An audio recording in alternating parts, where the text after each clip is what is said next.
joining us right now. What a great day to have her. She is our national security analyst, KT McFarland. KT, good morning. Merry Christmas to you. And Happy New Year to you. Thank you. Well, there was certainly a Merry Christmas for the Coptic Christians in Egypt because the government yesterday declared the Muslim Brotherhood a terrorist group.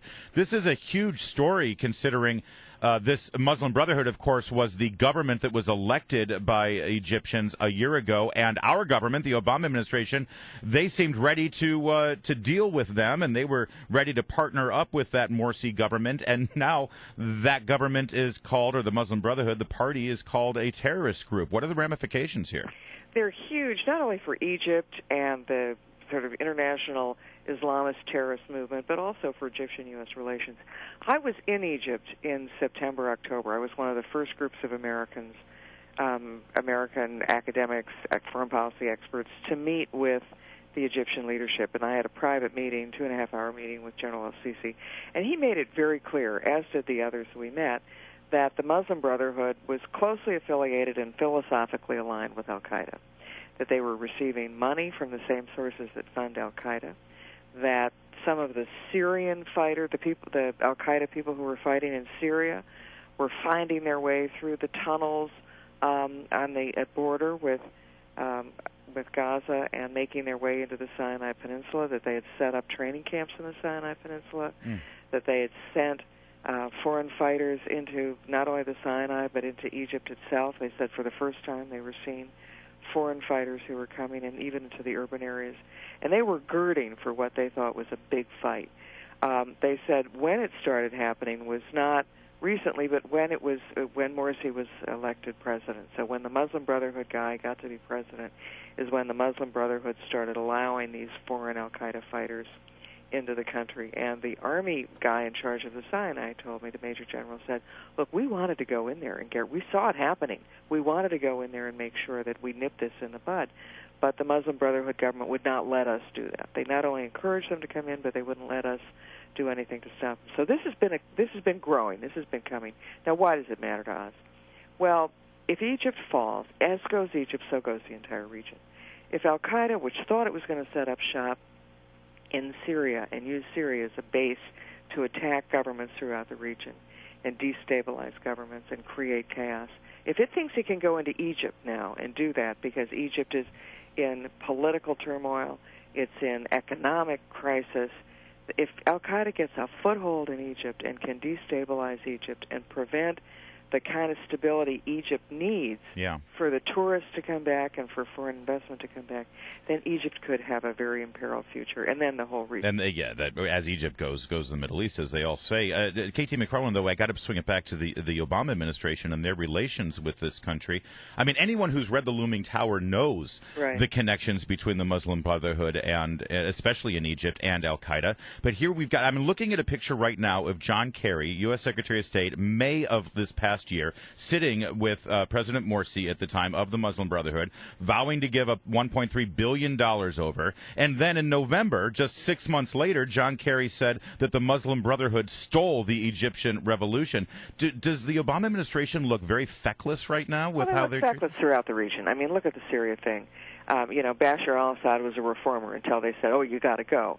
And then they said red line with Syria, and then they had to have the Russians bail them out. So are they not serious, or do they not understand? I just think my biggest problem with this administration, since we're sort of year-end, year-beginning, looking at a big picture here, is the administration doesn't have any sense of strategic importance, that it doesn't plan a long-term. It looks at today's headlines and reacts to them in part because of the domestic reaction in the United States and doesn't take the long view, whether it's with Syria, whether it's with Russia, whether it's with Iran, and now whether it's with Egypt. And the embracing of the Muslim Brotherhood. When I was in Egypt, they said to me, how can you embrace al-Qaeda?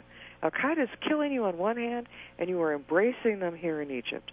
And they thought that the United States endorsement and support, and what they thought was over-endorsement and support of the Muslim Brotherhood, they took as as treachery to the state of Egypt. KT McFarland, you said that this administration just sort of looks at today's headlines and makes their foreign policy. Well, today's headline is pretty awful coming out of Iraq. Yeah. Christmas bombing kills 34 in a Christian community in Iraq.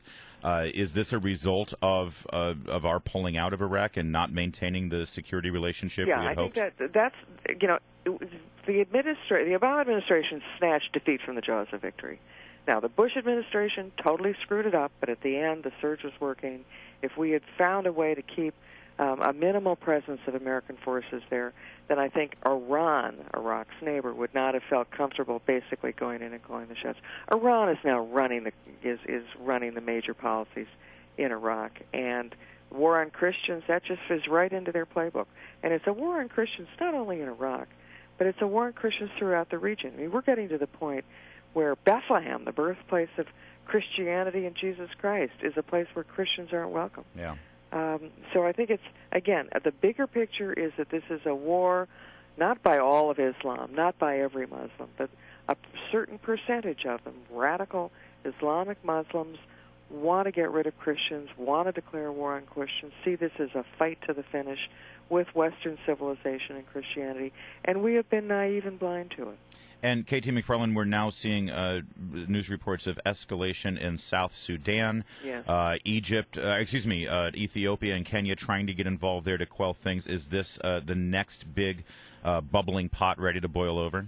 Not only South Sudan and sort of that part of Africa, but Eastern Africa as well, is the next big sort of arrival point of Islamic extremists. I mean, we've known about Somalia for a long time, and it's a cesspool there. But the violence is spreading. The violence is spreading. Al Qaeda, as much as a year ago, when the president was reelected, and the president's campaign theme was "We killed bin Laden." Al Qaeda's on the run. Al Qaeda's on the ropes. Al Qaeda's finished. Now we're seeing Al Qaeda has spread in more countries, in more parts of the world, and in greater numbers and with greater lethality than ever before. So whatever we're doing ain't working. But this president is uniquely positioned to evangelize about freedom and democracy and American ideals in the continent of Africa. What is our African policy at this point? Again, it's a little of this, a little of that, try this, try that. And there's no consistency, so that our allies don't trust us and our adversaries don't fear us. Yeah. Ugh. Well, Happy New Year, KT. No, it's a leadership void. It's a leadership void, Larry, because it's the idea that this is a president who has done nothing except write books. He lives in the world of theory, and when something goes wrong, he's helpless to stop it. I didn't know anything about this. I read it about in the paper along with you. And he's not understood how you take the reins of power. Leading this country is not just making a speech.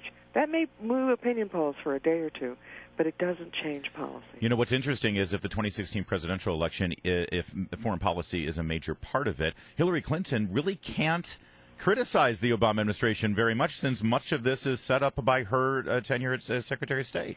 That's absolutely right. On the other hand, if the Republicans nominate someone who's inexperienced in foreign policy, then I think that person will look, well, who knows what happens. That's why I'm the first one to say KT McFarland for president 2016. I want to see that debate between you and Hillary Clinton, baby. That'd be awesome.